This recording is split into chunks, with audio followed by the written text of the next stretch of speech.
Okay, last game. I'm white. He was smart in like all subjects. He's really smart guy. This was at the same National Open where I beat Walter Brown. The Brown game was round 6. This is round 1.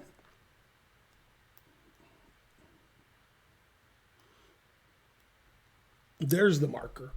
Okay, so my opponent played a tricky line, which I know about. That's the problem with what he did. He played C5, which I've actually played. And then he took on D4. So I played the unusual move, Queen A4 check. And I remember he thought forever, because I'm sure he was familiar with Queen D4, which is the main move. And I actually have had black in that position. But he wasn't familiar with this move. Okay, so he thought forever here. And the engine says he can play Queen D7 or Knight D7, and he's fine. Played Knight D7. And then I took this, which is a mistake. And in this position, he made a move that, almost loses.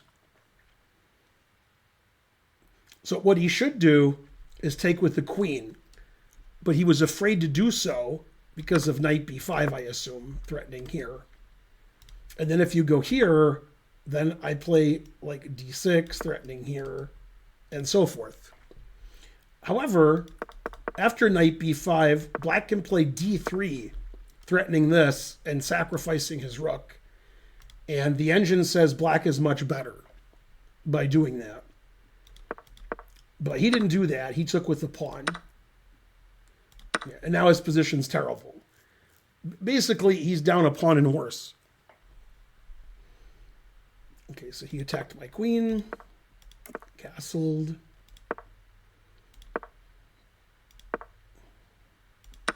Yeah, that's terrible over there. A gaping hole. And now he's a pawn down and has isolated pawn on H7. Yeah, bishop takes D5 is just losing. Can't play like that. Now I had the Ben Finegold technique when you're up a pawn and dominating. Doubled on the D file. Always play King B1. All my pieces are on white squares. In this particular position, I'm threatening bishop F7 check because I'm on his rook. So that's why he played bishop E7.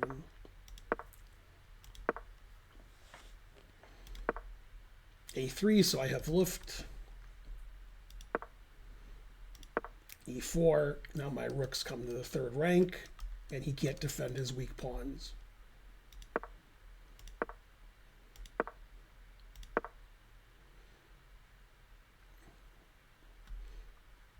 If he plays bishop takes F2, which he did not play, then I can play rook H5 and rook H3, and he's not in time to defend this. So he played rook here, so he could play rook D6 and defend this way.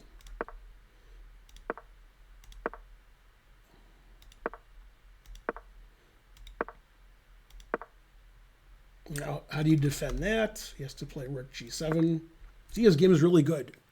He can't move anything or he loses his pawn. And I'm up a pawn. So I want to play H5, H6. So his rook has to move and I can take this. Yeah. Now, if he plays king H7, then I win this pawn.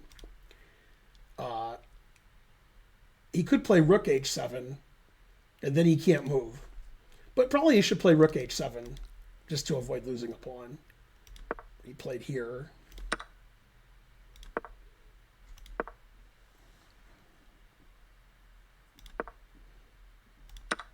And then he resigned because he's down 3 pawns.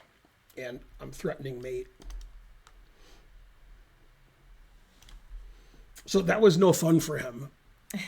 Yeah, that was round 1. That's the easiest round. But he was over 2,100. Not really one of my best games of the year, but this is how I used to beat 2,100s. I just take everything. And they had no counterplay. Now I lose. Boo. Boo 2,100s. Boo Zhangji. Yeah, that's a nice bishop on d5. His name was Ronald Gross.